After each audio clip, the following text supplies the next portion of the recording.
제가 어렸을 때 이제 초등학교 때인가 중학교 때인가 정확하게 기억은 안 나지만 학교를 가는 길에 교회가 있었습니다. 그래서 이제 언제나 교회에 지나면서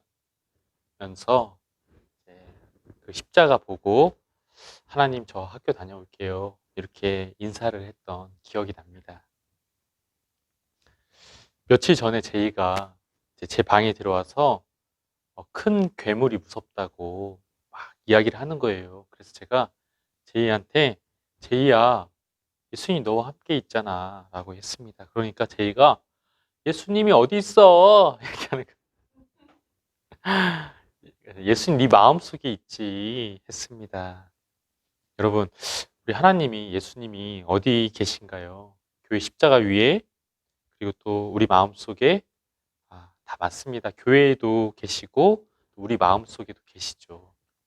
그리고 우리 사도신경 신앙 고백은 우리 하나님 예수님이 지금 또 이 하늘에 계심을 고백하고 있습니다. 그래서 우리가 하늘에 오르시어 전능하신 아버지 하나님 우편에 앉아 계시다가, 예수님께서 하늘에 오르셔서 하늘에 계신 하나님 아버지 우편에 앉아 계신다라고 이야기하고 있죠. 이 하늘이 어디일까요, 여러분? 저기 밖에 보면은 파란 하늘이 보입니다. 그 위 어딘가를 말하는 것일까요? 그렇지 않습니다. 이 하늘은 우리 주님께서, 우리 하나님이 계시는 이 하늘은 우리 눈에 보이는 이 세상의 하늘이 아닙니다. 그래서 우리가 비행기를 타고 가면 다다를 수 있는 곳도 아닌 것이죠. 그러나 하나님이 계신 곳, 또 자신의 영광을 드러내시는 곳, 또 그리스도에 속한 자들이, 그의 영혼들이 복락을 누리는 곳, 바로 성경에서는 낙원이라 불리는 이곳이 분명히 실제합니다, 여러분. 자, 이제 우리가 하나님과 예수님 계시는 곳, 하나님과 예수님 사시는 곳이 어딘지 알았어요. 거기 사시는구나. 어딘지 알았습니다. 이제 우리가 또 다른 편으로 우리가 사랑하는 사람, 또 가까이 지내는 사람에게 전화해서 많이 하는 말이 있습니다. 전화해서 많이 하는 말이 있어요. 지금 뭐 해? 지금 뭐 해? 그러면 어떻게 답이 와요? 뭐 하긴 뭐 해? 그냥 있지. 그냥 있지. 이렇게 합니다. 우리가 사랑하는 예수님 사는 곳 알았으니까 이제 우리 사랑하는 예수님께, 우리 가까이 지내는 우리 예수님께 이렇게 물을 수 있지 않겠습니까? 예수님, 지금 뭐 해요? 네. 그러면 예수님께서 뭐 하긴 뭐 해? 그냥 있지. 아마 이렇게 대답하진 않을 것 같고, 바로 그 예수님의 답변이 오늘 우리가 살펴볼 사도신경 오늘의 고백의 말씀입니다. 하나님 우편에 앉아있지, 인수야. 이렇게 이야기하시는 것이죠. 성경은 이야기합니다. 오늘 말씀 에베소서 1장 20절 말씀에 그의 능력이 그리스도 안에서 역사하사 죽은 자들 가운데서 다시 살리시고 하늘에서 자기의 오른편에 앉히사, 즉 하나님께서 그리스도를 죽은 자들 가운데서 다시 살리시고 또 하늘에서 자기의 오른편에 앉게 하셨다라고 이야기하십니다. 그래서 오늘 예수님이 하늘에서 무엇을 하시는지, 뭐 하세요? 무엇을 하시는지에 대해서 특별히 앉아 계시다라는 이 표현을 가지고, 이 말씀 가지고 좀 생각해 보기로 하겠습니다. 첫째로 이 앉아 계시다라는 이 표현은 히브리서 말씀에 구약의 제사장들을 떠올리게 합니다. 히브리서에 있는 구약의 제사장들. 자, 히브리서 말씀 보니까 제사장들은 매일 서서 섬기며 자주 같은 제사를 드리되 이 제사는 언제나 죄를 없게 하지 못한다라고 이야기합니다. 구약의 제사장들은 매일마다 서서 분주하게 제물을 드려요. 영어 성경으로 repeatedly, 계속해서 반복해서 오늘 또 제사를 드렸지만 내일 또 서서 분주하게 제물을 잡고 또 태우고 그 피를 드리고 합니다. 그래도 이렇게 매일매일 서서 분주하게 일하고 또 해도 그러한 제사가 죄를 없게 하지는 못한다 라고 이야기합니다. 그러나 이제 계속해서 말씀 보면 오직 그리스도는 죄를 위하여 한 번에 영원한 제사를 드리시고 하나님 우편에 앉아 계신다. 그가 거룩하게 된 자들을 한 번의 제사로 영원히 온전하게 하셨느니라 라고 이야기하고 있습니다. 제사장들은 매일 서서 반복해서 제사를 드리지만 그리스도는 죄를 위하여 한 번의 영원한 제사를 드리고 지금 하나님 우편에 앉아 계신다라는 것입니다. 이것을 직역하면 왜냐하면 이제 지금 하나님 우편에 앉아 계신다. 왜냐하면 그 한 번의 제사로 거룩하게 한 자들, 예수 믿고 거룩하게 한 자들을 영원히 온전하게 했기 때문이다 라고 말씀하십니다. 네, 즉 바로 예수님께서는 완전히 그 속죄의 사역을 이루신 것이죠. 구속 사역의 완성을 나타내 보이는 것입니다. 다 완전히 그리고 영원히 온전하게 하셨으므로 다시 서서 또 제사 드리고 또 일하고 이러지 않고 앉아서 계시는 것이지요. 다시 제사를 드릴 필요가 없습니다. 다시 이제 이것에 더해서 무언가를 할 필요가 없어요. 할례를 받아야 한다. 율법을 이루어야 한다. 선행을 획득해야 한다.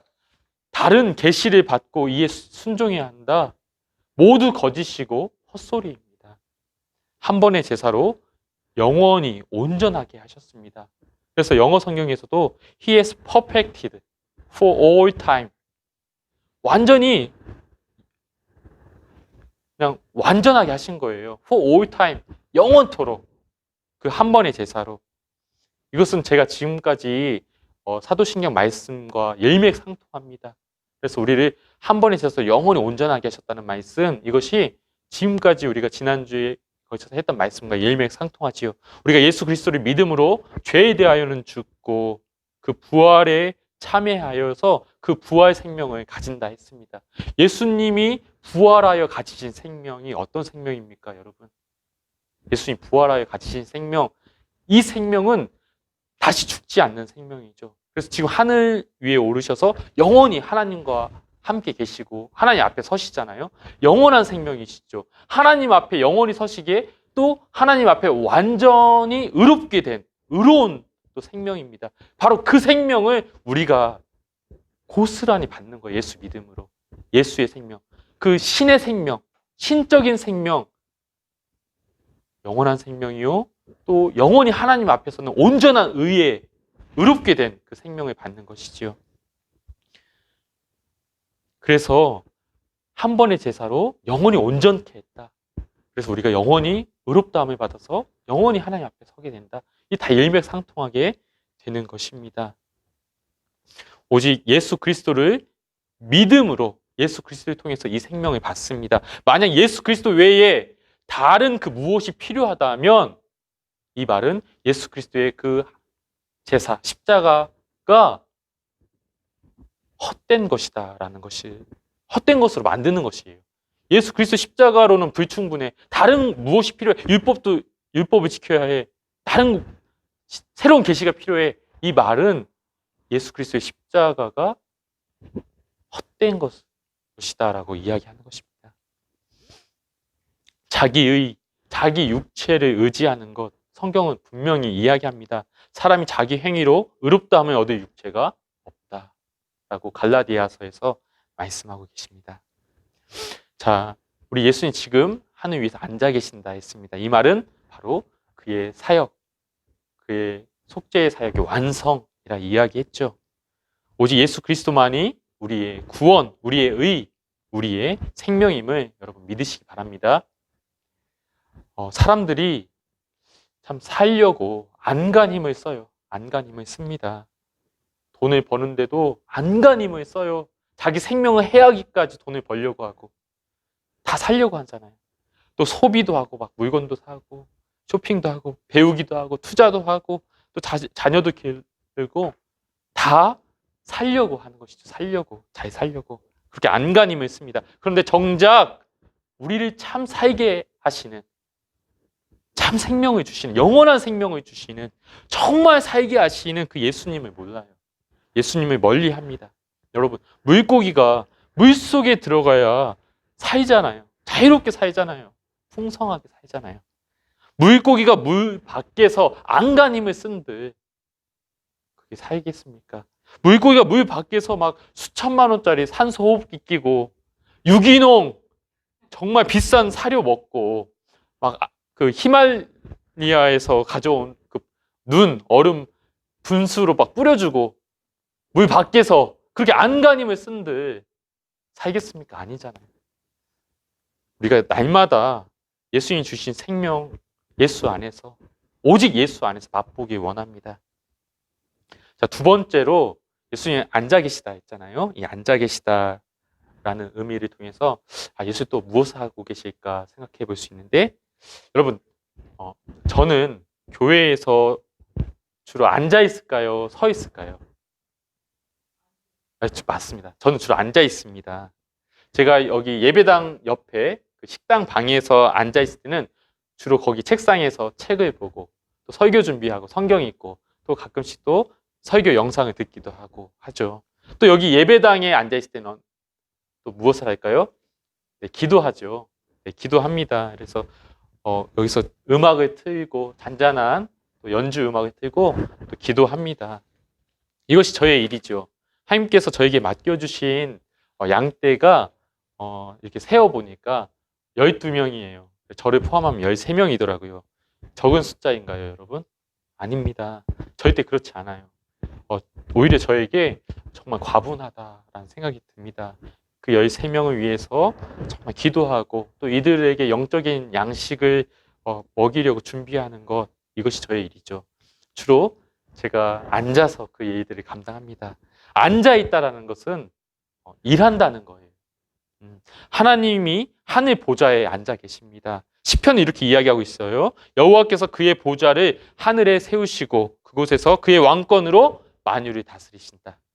보좌에 앉으셨다는 것, 하나님께서 보좌에 앉으셨다는 것은 만유를 통치하고 지금도 일하고 계신다. 활동의 의미를 가지고 있습니다. 그리고 오늘 예수님이 하나님 우편에 앉아 계시는 것도 하나님과 동등된 그 영광의 자리에서 동일한 권세와 능력으로 온 땅의 왕으로서 예수 그리스도께서 온 땅의 왕으로서 온 땅을 다스리고 돌보고 계신다는 것을 말하는 것입니다. 그래서 예수님이 하나님 우편에 앉아 계신다. 그것은 온 땅을 다스리신다라는 것을 가리키는 것입니다. 자, 예수님께서 그렇게 온 땅의 왕으로서 온 땅의 다스림에 있어서 가장 먼저 생각해야 할 것이 있습니다. 가장 먼저 바로 그의 나라, 그의 백성, 그의 몸된 교회를 가장 먼저, 가장 중요하게, 가장 우선으로 가장 보고 계시고 다스리시고 돌보고 통치하고 계신다는 사실입니다, 여러분. 자, 며칠 전에 제 이제 아이들 데리고 차를 타고 외출을 했습니다. 이제 아내는 뒤에서 아무래도 이제 이한이를 안고 있으니까 열이 많이 나니까 더워요. 그래서 이제 에어컨을 켜달라고 이렇게 부탁을 했어요. 근데 이제 1호는 앞자리 제 조수석에서 나는 에어컨 싫어. 난 창문 열고 싶어. 이제 1호는 바람 쐬는 걸 좋아해요. 이렇게 이야기하는 것입니다. 여러분, 결정은 누가 할까요? 결정은 바로 제가 합니다. 제가 이제 창문을 열었을까요? 에어컨을 켰을까요? 네, 제가 창문을 잠그고 에어컨을 켰어요. 그리고 1호한테 말했습니다. 이제 아빠로서 1호한테 말했죠. 1호야, 아빠는 항상 엄마가 먼저다. 엄마가 최우선이야. 라고 말했습니다. 여기까지 들으면 너무 아름답죠? 그러니까 옆에 있던 1호가 옆으로 저를 이렇게 쳐다보면서 웃으면서 에이, 한 번도 그런 적 없으면서 이렇게 이야기하는 거예요. 정말 아이를 속일 수는 없는 것 같습니다. 제가 1호를 당해낼 수가 없어요. 저는 이 모양이지만 우리 하늘에 계신 우리 그리스도는 언제나 항상 그의 나라, 그의 백성, 그의 교회를 최우선으로 가장 먼저 마음을 쓰고 여기는 것이죠. 그래서 그의 백성, 그의 교회에게 가장 귀한 것 바로 당신을 우리에게 주시는 것입니다. 언제나 우리와 함께 하시는 것이지요. 어린 아이들에게 부모가 함께 있는 것이 가장 좋은 것인 것처럼 그의 자녀들, 그의 백성들에게 주님이 함께 하여 주시는 것입니다. 그래서 하늘의 머리 되신 주님이 이 땅에 살아가는 그의 지체된 우리와 이렇게 함께 있는데 그 모습이 마치 한 사람의 모습 같아요. 머리와 그의 지체들이 이 땅에 살아가는 모습. 그래서 함께 교통하는 것이죠. 하늘의 신령한 은혜가 그의 몸된 지체들에게 내려가고 또 우리 이 땅에 사는 이 지체들의 기도와 찬양과 예배가 다시 하늘로 올라가고 이렇게 우리 주님과 이렇게 한 몸된 그 지체가 교통하는 것입니다. 우리 몸도 머리와 우리 지체들이 다 교통하고 순환하는 것처럼 그의 영으로 그의 은혜로 성령으로 우리 주님은 그리스도는 함께 있습니다. 이 땅에서 우리가 참 죽을 때까지 고난에 직면하지요. 고난은 언제나 우리와 함께 있습니다. 그러나 주님이 우리와 생명으로 언제나 함께 계시는 것입니다. 우리 안에 언제나 주님의 생명이 거함을 우리는 느낄 수 있어요. 어떠한 고난도, 그 어떤 것도, 그 어떠한 어려움도 이 생명을 가져갈 수가 없습니다, 여러분. 제가 이제 엊그제 며칠 전에도 밤에 기도하다가 기도하고 있는데 갑자기 이제 수원에 사는 제 귀한 동역자가 생각이 났습니다. 그래서 궁금하고 또 교제하고 싶고 보고 싶고 또 기도 제목도 좀 부탁할 일이 있어서 전화했어요. 전화해서 잘 지내? 이렇게 물으니까 잘 지내지. 주님이 함께 하시니까 다 괜찮지. 항상 좋아. 주님 함께 하시니까 항상 좋지. 이렇게 얘기해요. 생명도 주님 것인데 죽는 것도 괜찮지. 이렇게 이야기합니다. 근데 그 말을 들으면서 다 알지. 다 알아. 설명하지 않아도 다 알지. 통합니다. 통해요. 주님이 함께 있으니까. 주님 생명이 있으니까 무엇인들 어떤 일이 있던들 참 평안하고 기쁘고 감사하고 괜찮고 우리 영혼이 괜찮고 우리 속사람은 후패하나 우리 겉사람은 참으로 많은 고난 가운데 후패하고 약해질 수 있지만 우리 속사람은 항상 주 안에서 평안하고 괜찮고 좋고 하는 것을 우리는 알 수 있습니다. 주님이 함께 하시니까 주님 생명이 있으니까 항상 좋지요. 여러분 이 생명을 지금 누리고 있습니까? 느끼고 있습니까? 제가 보니까 핸드폰하고 TV 보고 이럴 때는 잘 느껴지지가 않아요. 그러나 여러분 방에서 또는 이렇게 예배당에 나와서 불을 끄고 또 때로는 이렇게 잔잔한 연주를 피아노 연주를 들으면서 찬양을 들으면서 이렇게 무릎을 꿇고 조용히 기도할 때 정말 주님의 생명, 주님의 함께하심, 또 주님의 그 능력, 주님의 평화가 강하게 느껴집니다. 이 생명을 맛본 사람은 이 자리, 이 시간을 간절히 찾는 것이죠. 이 영원한 사귐을 간절히 찾습니다. 다른 것에 빼앗기고 싶지 않아요. 네. 다른 것이 너무 시시하고 너무 정말 아무것도 아닌 것임을 깨닫게 되는 것입니다. 또 우리 주님은 우리를 다스리시면서 우리에게 또 성령을 주셔서 성령으로 우리 마음에 은혜를 넘치게 하시고 또 하늘의 신령한 또 선물, 은사를 또 넘치게 주시는 것입니다. 바로 그 은혜, 그 선물을 받고 그 흘러넘치는 그 선물들, 은혜들을 우리가 이제 다른 사람들에게, 우리 지체들에게 이 교회를 위해 이렇게 흘려 보내는 것이죠. 그렇게 교회를 섬기는 것입니다. 하나님께서 우리에게 은사를 주시면 바로 교회를 위해 봉사하게 하심이라 라고 말씀하고 있지 않습니까? 그 성령의 선물로 우리가 지체를 위해서 기도도 하고 또 관심과 애정을 쏟기도 하고 또 사랑을 나누기도 합니다. 또 진리로 우리 지체를 세워가기도 합니다. 저도 우리 이 말씀을 이렇게 묵상하면서 우리 교회 지체들 한 분 한 분이 다 떠올라요. 우리 권사님은 우리 이 성도, 저 성도 혹시 어떤 일이 있나, 또 안 오나, 왔나 늘 생각하고 기도하고 있고, 또 우리 한 지체들은 우리 교회가 이것이 필요하면 또 그 추진력, 또 그 열심으로 또 막 다 알아서 딱딱 해놓고 그 필요를 채웁니다. 이렇게 참 자신이 받은 그 은사, 자신이 가진 하나님의 선물들로 이렇게 교회를 섬기는 것이죠. 이렇게 하나님께서, 우리 그리스도께서 성령으로 교회를 섬기고 또 봉사하고 세우도록 하시면서 이 교회를 다스리는 것입니다.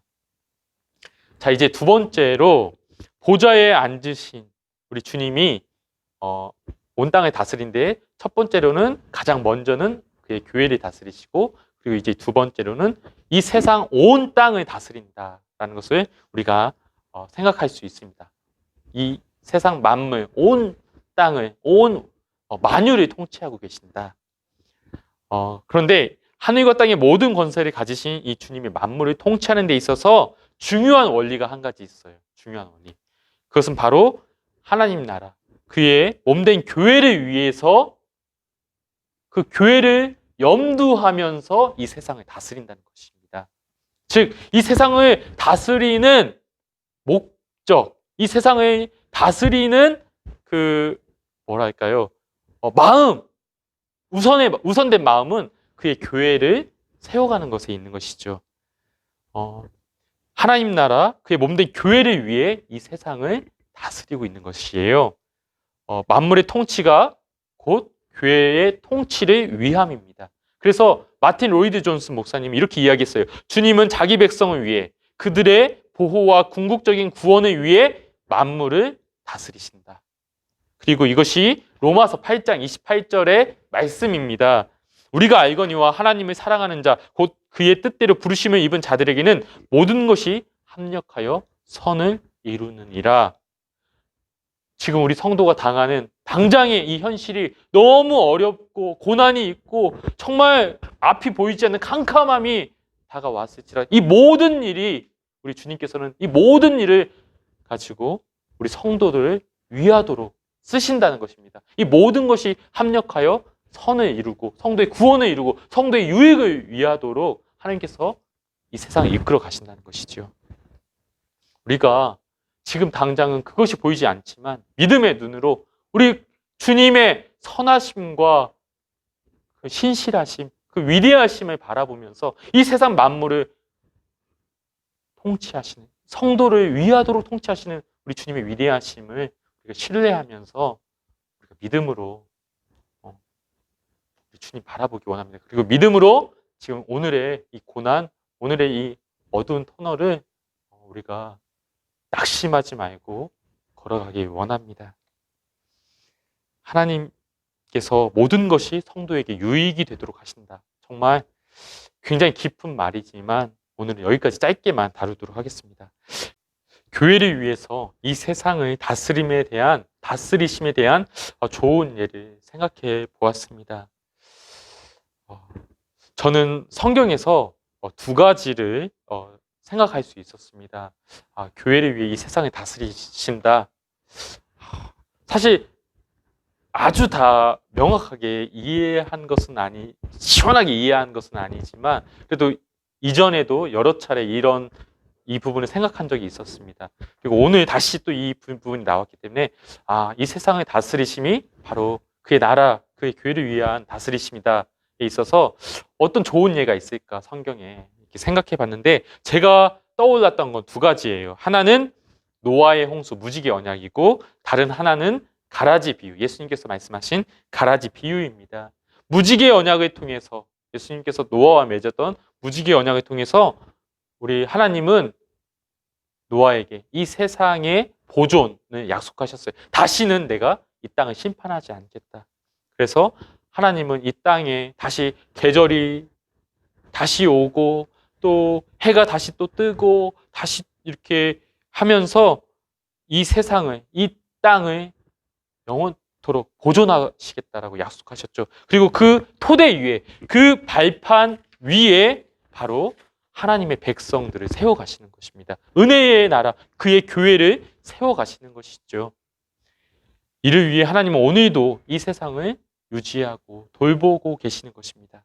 그리고 또 알곡을 위해 가라지를 뽑지 말고 그대로 두라 하는 말씀하시는 것이죠. 그 알곡을 위해서 그 가라지를 그대로 두어라. 그대로 두고 그냥 이렇게 다스리시는 것입니다. 이 알곡을 위해서 이렇게 교회를 위해서, 당신의 백성을 위해서 이 세상을 유지하시고 또 이 세상을 다스리시는 것이다 라는 것을 우리가 알기 원합니다. 바로 여기에서도 우리 머리 대신 예수님이 그의 마음에 언제나 바로 그의 백성, 그의 자녀들, 그의 교회를 가장 크게 생각하시는 것임을 볼 수 있습니다. 며칠 전에 제이가 저에게 물어요. 아빠, 제이도 사랑하고 잠자리도 사랑해? 아빠, 제이도 사랑하고 꽃도 사랑해? 이렇게 이야기합니다. 제가 이렇게 이야기하죠. 꽃도 사랑하고 잠자리도 사랑해. 그렇지만 아빠는 제이를 제일 많이 사랑해. 최고 사랑해. 여러분, 바로 우리 주님이 그의 몸된 여러분을 향해서 내가 너를 제일 사랑해. 내가 너를 제일 너가 나의 우선이야. 이런 마음 여러분들이 좀 깨닫기 원합니다. 그래서 언제나 함께하고 가장 좋은 것, 생명, 성령을 주시고 이 세상 고난이 늘 있을지라도 주님이 함께 하셔서 또 함께 하시기에 우리가 다 괜찮아, 다 좋아, 항상 좋지. 주님이 함께 하시니까 다 좋아, 다 괜찮아 하면서 고백